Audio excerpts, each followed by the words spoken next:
Are we good? Yeah, Can you hear me? Okay. Hi, thank you for allowing me to share my story of my life journey as a birth mother.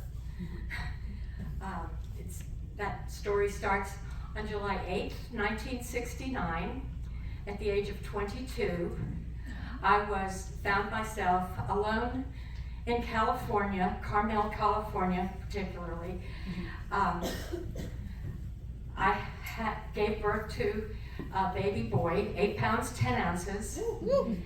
And I'm here to tell the story today.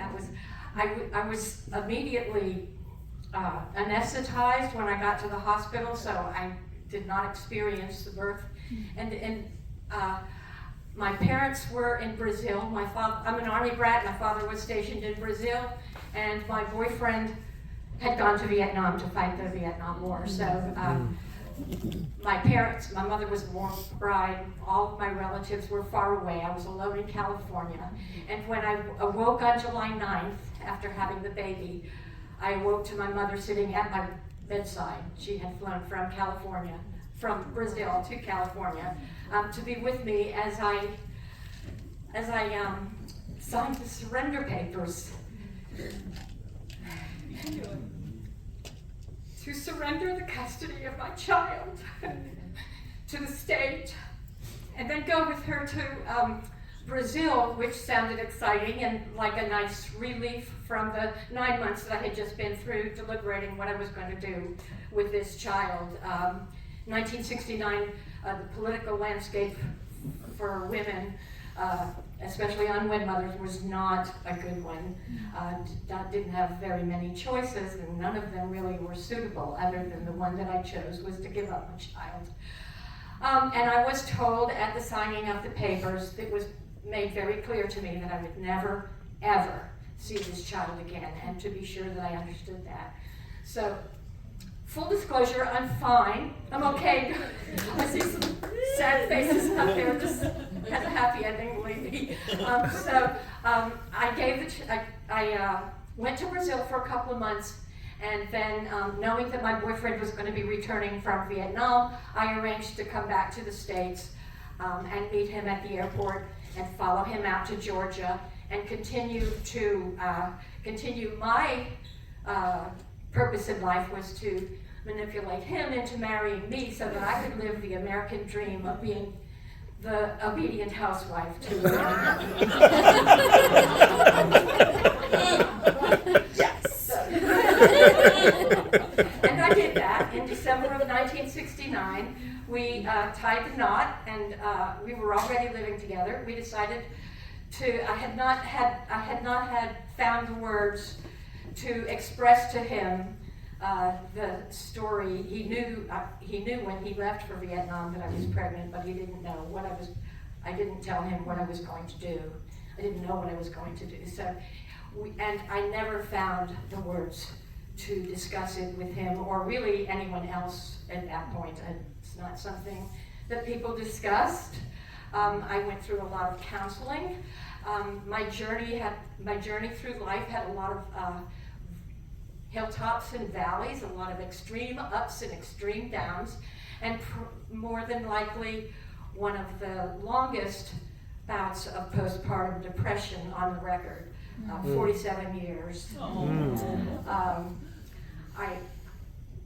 My marriage crumbled after having 5 miscarriages and becoming labeled a habitual aborter. Finally finding a fertility expert that had discovered a cocktail that would allow, I was very fertile, but I was not able to carry a child full term after my first child. But we did manage to find a cocktail that allowed me to carry another baby full term in 1974. And by the time he reached 4 years old, my marriage had crumbled, because even though my postpartum depression had left me because I had a child to take care of, and that was very rewarding. As he got older and demanded less of my time, my mind began to drift back to the child that I had given up for adoption, and my marriage just crumbled. I couldn't discuss it with anybody. So I had to formulate a new plan. I was going to have to learn. By 1974, women's movement had started, and I was going to become, instead of an obedient housewife, I would be an independent woman, taking care of myself. And I did that and managed to spend 25 years in a career that offered me a very sweet retirement in 2013. At which time I began to pursue extracurricular activities. I became interested in dance. I continued my interest in the community theater, where I would be allowed to pretend to be somebody else and not myself. That was a lot of fun. Then in 2017, I received a letter in the mail from a young man who said that he had been doing some genealogical research and found that he was related to one Helen Redpath McKenna, my mother, and that if I were related to her, that he might be my son. And the letter, in the middle of the letter, in his words, he said, he knew that I had known him when he was quite young, but it had been a very long time since he had last seen me. So really tugged at my heartstrings. We spoke on the phone. We made an appointment to talk on Saturday and spoke for 3 hours, recounting each other our entire lives in a nutshell again.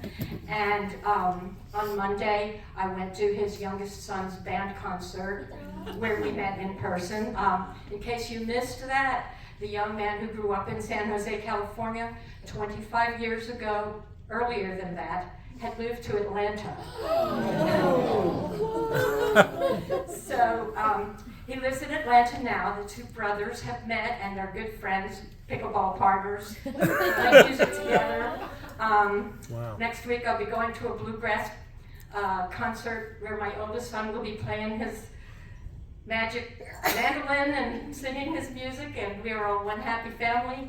And the real hero in this story, I have to give a shout out to my oldest son, who was brave enough to reach out and find me and present himself to me. He has been such a gift to me.